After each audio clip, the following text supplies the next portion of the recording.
His thoughts with us.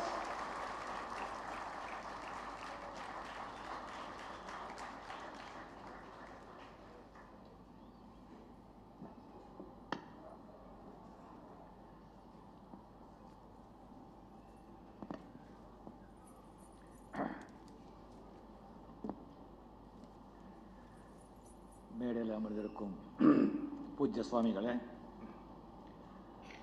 இங்கே வருகை தந்திருக்கும் புண்ணிய ஆத்மாக்களே,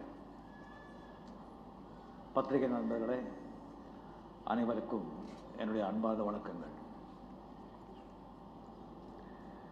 இங்கே ஏன் புண்ணிய ஆத்மாக்கள் என்று சொன்னேன்னு சொன்னால், நான் சின்ன வயசில் ஒரு தாசர கீர்த்தனை அப்படின்னு சொல்லி தாசர பதங்கள் புரந்தரதாசர் எங்கள் அண்ணா பாடுவார். அதில் ಮಾನವ ಜನ್ಮ ದೊಡ್ಡದೋ ಅದು ಹಾನಿ ಮಾಡಿಕೊಳ್ಳಬೇಡಿ ಉಚ್ಚಪ್ಪಗಳಿರ அப்படின்னு. அதாவது மனுஷ ஜென்மம் ரொம்ப பெருசு, அது வேஸ்ட் பண்ணிக்காதீங்க, பாழாக்காதீங்க பைத்தியக்காரங்களா அப்படின்னு சொல்லி அந்த தாசர் பாடுவார். மனுஷ ஜென்மம் கிடைக்கிறது ரொம்ப அபூர்வம். எத்தனையோ ஜென்மங்களை தாண்டி ஆயிரம் ஜென்மங்களை ஜந்து கிருமிங்க என்னென்னமோ ஜென்மங்களை தாண்டி மனுஷ ஜென்மம் அடைகிறோம். அது அடைஞ்ச பிறகு இந்த சம்சாரத்திலேயே மூழ்கி பணம் காசு பப்பம் கொண்டாட்டி புள்ள அது இது ஊட்டாருங்க உறவினருங்க பணம் புகழ் சுகம் சந்தோஷம் அப்படின்னு அதுலேயே மூழ்கி சாகாமல் நான் யார், எங்கிருந்து வந்தேன், இறந்த பிறகு எங்கே போகிறேன், அந்த கடவுள் யார், நான் அந்த ஆத்மானா என்ன அப்படிங்கிற கேள்வி வர்றதே ரொம்ப அபூர்வம். அந்த மாதிரி கேள்வி வந்த பிறகு அதுக்கு விடை கொடுக்கறதுக்கு குரு கிடைக்கிறது அதை விட அபூர்வம்.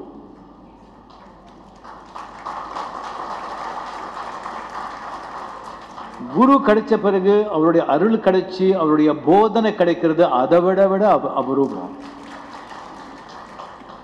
இது நாளும் கிடைச்ச பிறகு அதை வேஸ்ட் பண்ணிக்கிட்டா உங்க விட பைத்தியக்காரங்க யாருமே இருக்க மாட்டாங்க.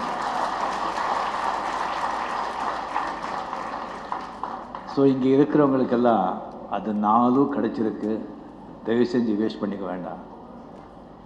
நான் ஒரு ஆன்மீகவாதி அப்படின்னு சொல்லிக்கிறதுல ரொம்ப பெருமைப்படுறேன். இதை ஆண்டவன் கொடுத்த பிச்சை, என்னுடைய பிராரப்தம், போன ஜென்மங்களெல்லாம் நான் செஞ்ச புண்ணியம். நான் ஒரு சினிமா ஆர்டிஸ்ட்டு, ஒரு பெரிய ஸ்டார் அப்படின்னு சொல்லிக்கிறத விட ஒரு ஆன்மீகவாதி அப்படிங்கிற சொல்லிக்கிறதுலையே நான் பெருமைப்படுறேன். இந்த பணம் பேர் புகழ் எல்லாம் ஒரு பக்கம் வச்சு இது வேணுமா இல்லை ஆன்மீகம் வேணுமான்னு சொன்னால் நான் ஆன்மீகம் தான் நாடி போகிறேன். இதில் எந்த சந்தேகமும் இல்லை. ஏன்னா ஆன்மீகத்துக்கு அவ்வளோ பவர். ஏன்னா நான் பவரை கொஞ்சம் விரும்புகிறேன். தப்பாக நடக்க வேண்டாம்.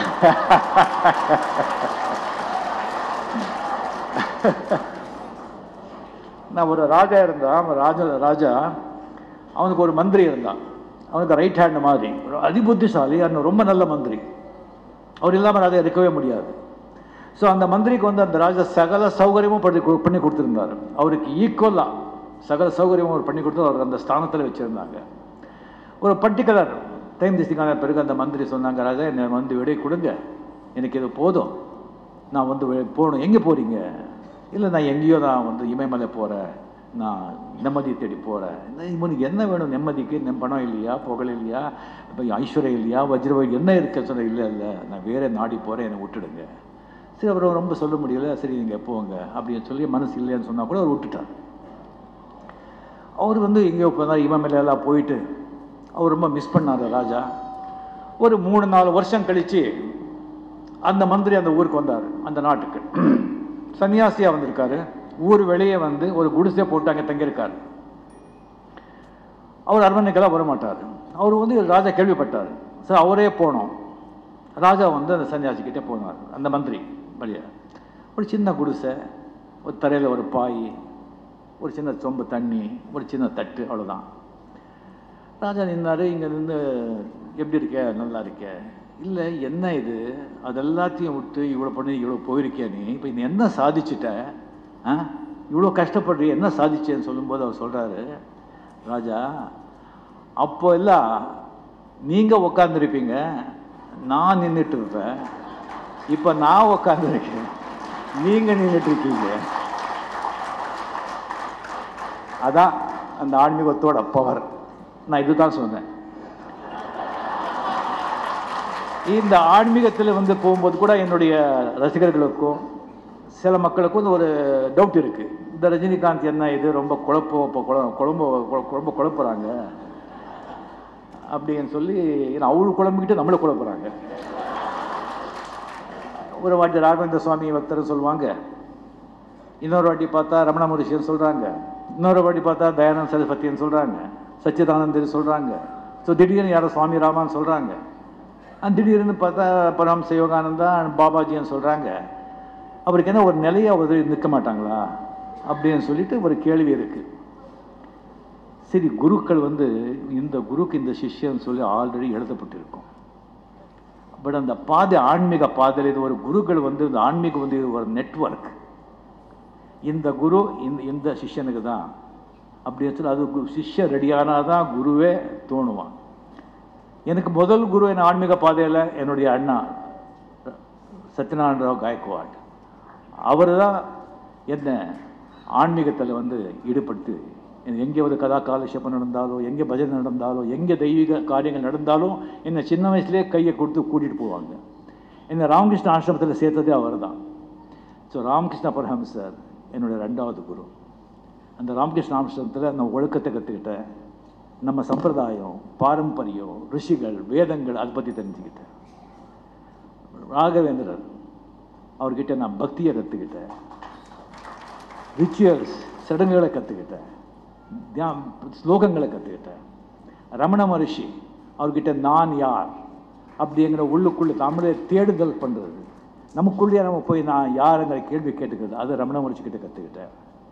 தயானந்த சரஸ்வதி அவங்ககிட்ட சரியா சமூக பிரச்சனைகள் பற்றி தெரிஞ்சுக்கிட்டேன். சில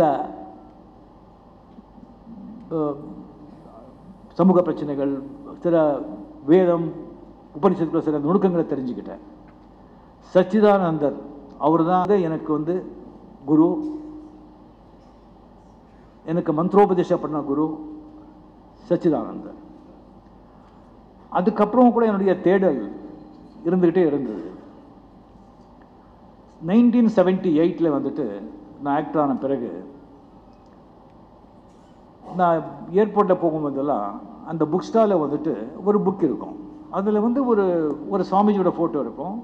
இட் இஸ் ஆட்டோபயோகிராஃபி யோகின்னு சொல்லி.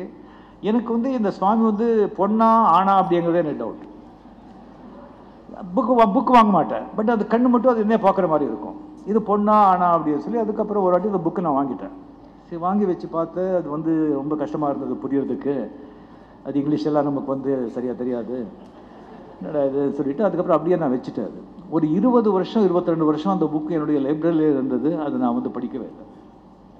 அதுக்கப்புறம் வந்து நான் வந்து படையப்பா படத்தெல்லாம் பண்ணி முடிச்சுட்டு சரி இனிமேல் வந்து படம் பண்ணக்கூடாது அப்படின்னு சொல்லி எல்லாத்தையும் வெறுத்து போய் என்ன பண்ணுறதுன்னு தெரியாமல் இருக்கும்போது சச்சிதானந்தர் வந்துட்டு நீ வந்து ஆசிரமம் ஒரிஜினல் அமெரிக்காவில் ஆசிரமத்துக்கு நீ வான்னு சொல்லி என்னை கூப்பிட்டு ஒரு 25 days 30 days அங்கே இருன்னு சொல்லி அவர் கூடவே என்னை இங்கே வச்சுக்கிட்டார். அப்போது அந்த புக்கை நான் கொண்டு போயிருந்தேன். அது எனக்கே தெரியாமல் அந்த புக்கை நான் எடுத்து வச்சது எனக்கே தெரியாது. அங்கே பார்த்தா அந்த புக்கு இருக்கு, வேறு வேலை கிடையாது, ரொம்ப குளிர் வேலை. அங்கே வந்து நான் புக்குன்னு படிக்க ஆரம்பித்தேன். 2008 2009 அப்படி இருக்கும்னு நினைக்கிறேன். அந்த புக்கு படிக்க ஆரம்பிக்கும்போது ஒரு 30-40 பேஜஸ் வந்து அவ்வளோ சரியாக ஈடுபடல. அதுக்கப்புறம் போக போக அந்த புக்கு கீழே வைக்கிறதுக்கு எனக்கு மனசே வரலை. அண்ட் மகாவதார பாபாஜியோட அந்த சாப்டர்ஸ் ஒரு 45-50 பேஜஸ் வரும்போது நான் ஒரு மெஸ்மரைஸ் ஆகிடுச்சு. எனக்கு அது என்னமோ எனக்குள்ளேயே என்னமோ ஆயிடுச்சு. கம்ப்ளீட் அந்த புக்கு ரொம்ப எனக்கு பாதிப்பு ஏற்பட்டுச்சு அந்த புக்கு.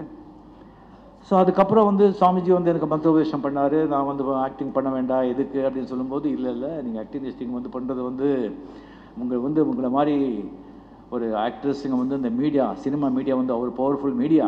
நம்ம மாதிரி 100-1000 சுவாமிகள் வந்து சொல்லாதது வந்து நீங்கள் சினிமாவில் சொன்னால் அது போய் சேரும். ஸோ நீங்கள் ஆன்மீக விஷயங்கள் எல்லாம் நீங்கள் வந்து நீங்கள் படத்தில் நீங்கள் சொல்லக்கூடாது, நீங்கள் செய்யக்கூடாது அப்படின்னு சொன்ன பிறகு நான் மட்டும் பண்ணலாமா அப்படின்னு சொல்லி நான் திங்க் பண்ணிட்டு இருந்தேன். இப்போ பெங்களூர்லேருந்து என்னுடைய அப்பார்ட்மெண்ட்டில் இருக்கும்போது ஸோ காலையில் வந்துட்டு இந்த மகாவதார அந்த புக்கை எடுத்துக்கிட்டு மறுபடியும் தான் படிச்சுட்டு இருக்கேன். 2 வாட்டி படிக்கிறேன், 3 வாட்டி படிக்கிறேன். அந்த ஆட்டோபயோகிராஃபி யோகி புக்கு.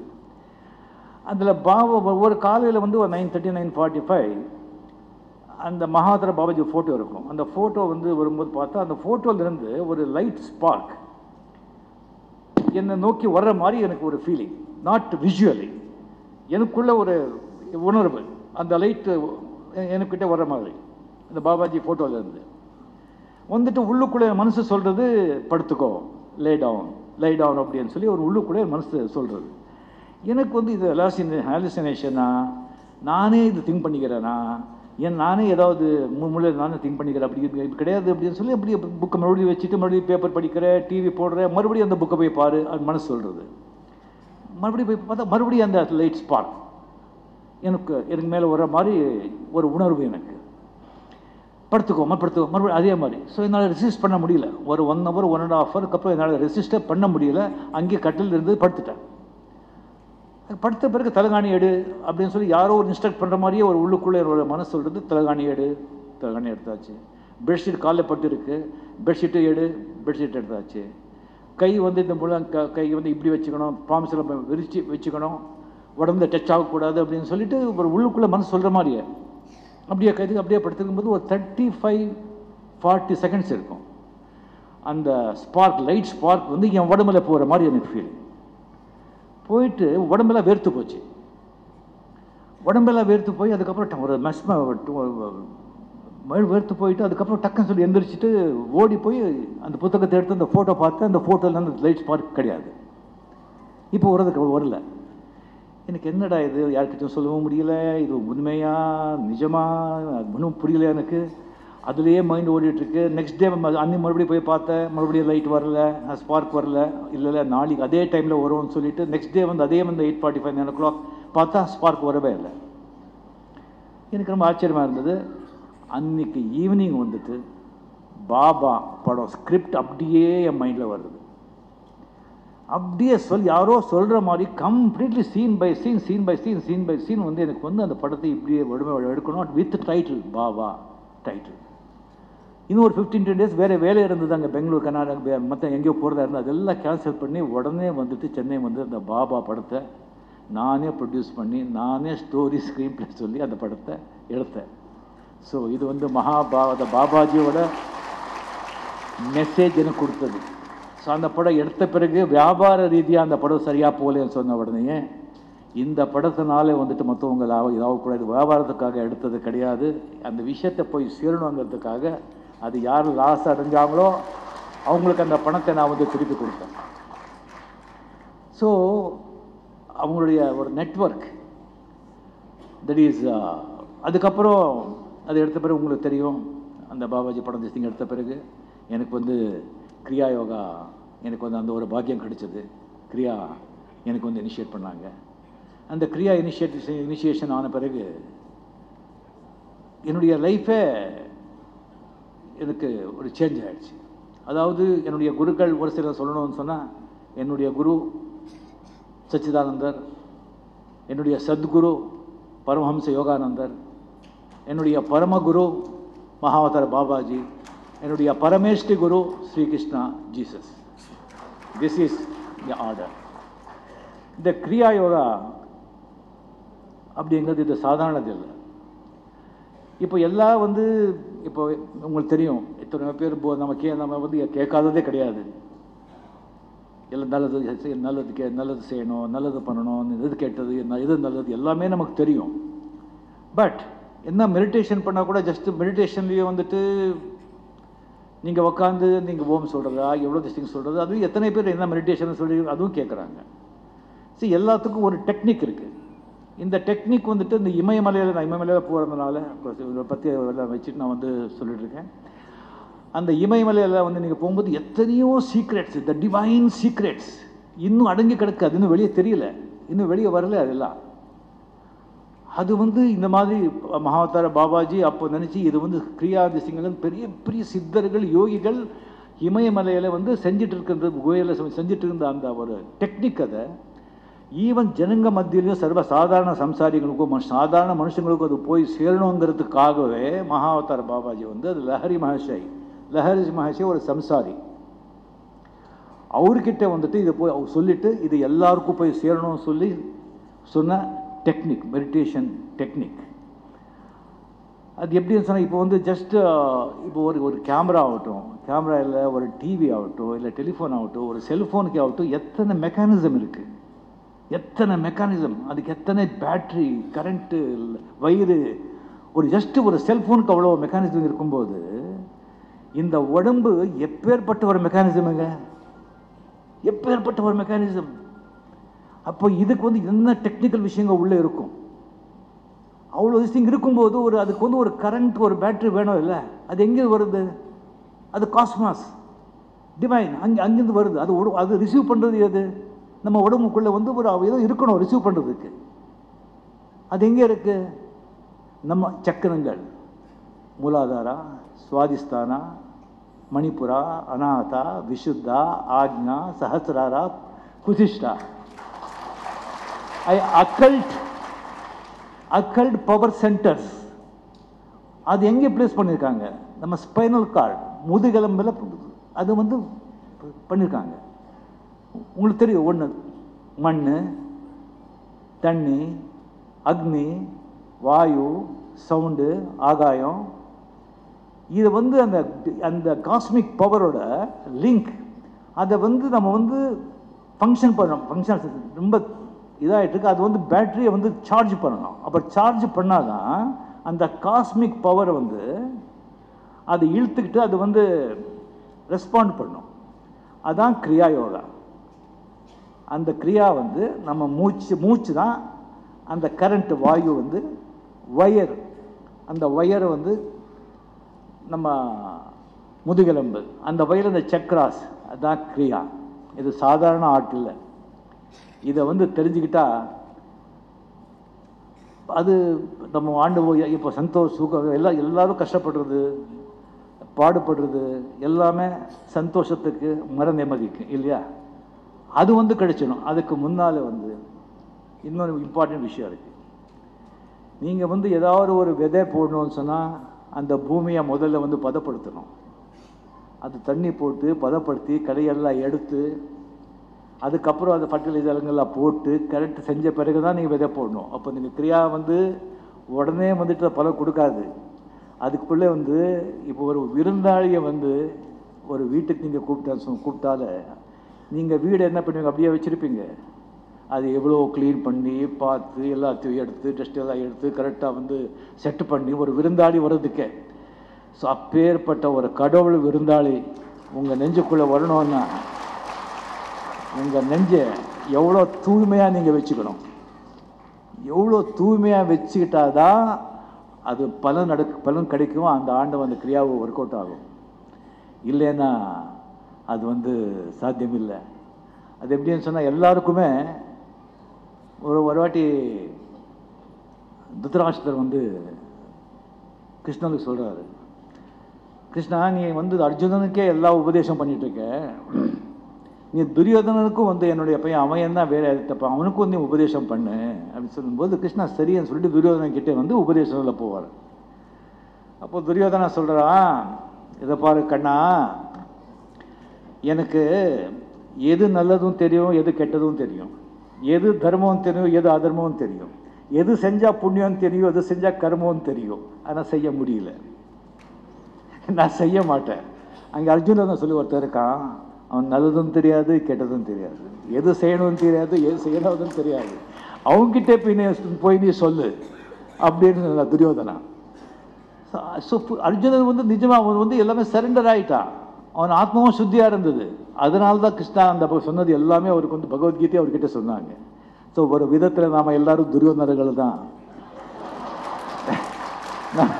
நமக்கு தெரியும் எது நல்லது செய்யணும், எது கெட்டது செய்யணும்னு சொல்லி, ஆனால் செய்ய மாட்டோம். பொய் சொல்லக்கூடாதுன்னு தெரியும், பொய் சொல்லுவோம். அவன் மோசம் பண்ணக்கூடாதுன்னு தெரியும், மோசம் பண்ணுவோம். ஆசை பண்ணக்கூடாதுன்னு சொல்கிறோம், ஆசைப்படுவோம். ஸோ துரியோதனங்களாக இல்லாமல் நாம் வந்து அர்ஜுனங்களாக மாறினா நம்மளுடைய ஸ்டேட்டஸை நம்மளுடைய இதை கடவுளுக்கிட்டே திசைக்கு போகலாம். யோகானந்தர் அந்த மாதிரி ஒரு மகான்கள் பிறக்கிறது வந்து ரொம்ப அபூர்வம். அது ஆண்டவருடைய அருளால் அவங்க பிறக்க. ராமகிருஷ்ண பரமஹம்சர் ஒரு கதை சொல்லுவாங்க. அதாவது எல்லா திசைக்கும் போயிட்டு போது ஒரு பெரிய செவரு, அந்த செவர் மேலே ஏறுறது ரொம்ப கஷ்டம். அதுக்கு ஒரு டெக்னிக் இருக்குது. சில பேர் தான் அந்த அந்த செவர் மேலே ஏற முடியும். அந்த செவர் மேலே ஏறிட்டு ஒரு ஏறுறாங்க, ஏறிட்டு அந்த பக்கம் பார்த்துட்டு ஓ மை காட் அப்படின்னு சொல்லி ஜம்ப் பண்ணிடுவாங்க. இன்னொருத்தரும் ஏறுவான், ஏறிட்டு oh my God what is seen டபாரி குதிடுவாங்க. கீழே என்னையா இது ஒன்றும் சொல்ல மாட்டேங்கிறாங்க, எதுக்குற மேலே அப்படியே குதிச்சிடுவான். பார்த்தா மேலே போகிறா oh my God what is see அப்படி குதிச்சிடுவாங்க. இதில் வந்து ஒருத்தன் மேலே வந்தான். அது மேலே வந்துட்டு இது என்னென்ன இருக்குது, இப்படி இருக்குது, அங்கே இது தெரியுது, அங்கே குளம் இருக்குது, அங்கே அரண்மனை இருக்குது அப்படின்னு சொல்லுவாங்க. அது ஒரு செயின்ட். எத்தனையோ செயின்ஸுங்க. சில செயின்ஸ் வந்து அவங்க ஆத்ம சாட்சாத்கார் அந்த ரியலைஸ் ஆன பிறகு வெளியே சொல்ல மாட்டாங்க, அப்படியே ஆண்டவனுடைய ஐக்கியமாயிடுவாங்க.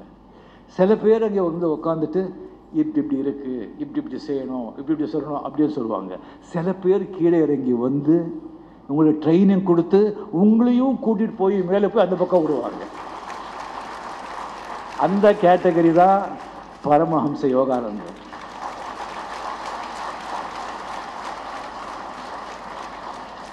இந்த புக்கை வந்து ரிலீஸ் பண்ணணும்னு சொல்லிட்டு எனக்கு வந்து சொன்னாங்க. இது வரைக்கும் நான் வந்து ஏதாவது ஒரு விழாவுக்கு போயிட்டு அங்கே ஏதாவது ஒரு புத்தகம் வந்து நான் வெளியிட்டிருக்கேன் வழியே, ஒரு புத்தக வெளியீட்டு விழான்னு சொல்லி ஒரு புத்தகத்தை வெளியிட்டது இது வரைக்கும் நான் கிடையாது. இதுதான் என் வாழ்க்கையில் முதல் புத்தகம். இந்த ஒரு ஆன்மீக புத்தகம். எனக்கு ஒரு பழக்கம் இருக்குது, ஒரு புத்தகத்தை வந்து எடுத்துட்டா அதில் நல்ல விஷயங்கள் இருந்தால் அதை வந்து பென் எடுத்து நோட் பண்ணுறது, பேஜ் எடுத்து நோட் பண்ணி. இந்த புத்தகம் எனக்கு வந்து ஜஸ்ட் ஒரு 10 days 15 days பிஃபோர் கொடுத்தாங்க. ஷூட்டிங் இருக்கும்போது டைம் இருந்தது. சரி பேனா எடுத்துக்கிட்டு பார்த்தேன், ஒரு பேஜில் பார்த்தேன், ஒரு பேஜில் 4-5 பாயிண்ட் இருந்தது, நல்ல பாயிண்ட்ஸு. இன்னொரு பேஜில் பார்த்தா இன்னொரு 7-8 பாயிண்ட் இருந்தது. இன்னொரு பேஜ் பார்த்தா எல்லாமே நல்லா இருக்குது. பார்த்தா எல்லா பேஜும் நோட் பண்ண வேண்டியிருக்கு. ஸோ அப்படியே நான் வச்சுட்டேன் நான். ஸோ இந்த மாதிரி ஒரு அருமையான ஒரு புத்தகத்தை வெளியிடுறதுக்கு எனக்கு வந்து இந்த பாக்கியத்தை கொடுத்த சுவாமிஜிகளுக்கு என்னுடைய மனமார்ந்த நன்றியை தெரிவித்துக்கொண்டு, நான் சொன்ன மாதிரி இது வந்து சாதாரண விஷயம் இல்லை. அவ்வளோ பெரிய வாய்ப்பு உங்களுக்கு எல்லாம் கிடச்சிருக்கு. அதோடைய பயன் நீங்கள் அடையணும். அந்த ஆண்டவன், அந்த குருகளுடைய அனுகிரகம் உங்கள் மேலே எல்லோரும் இருக்கணும்.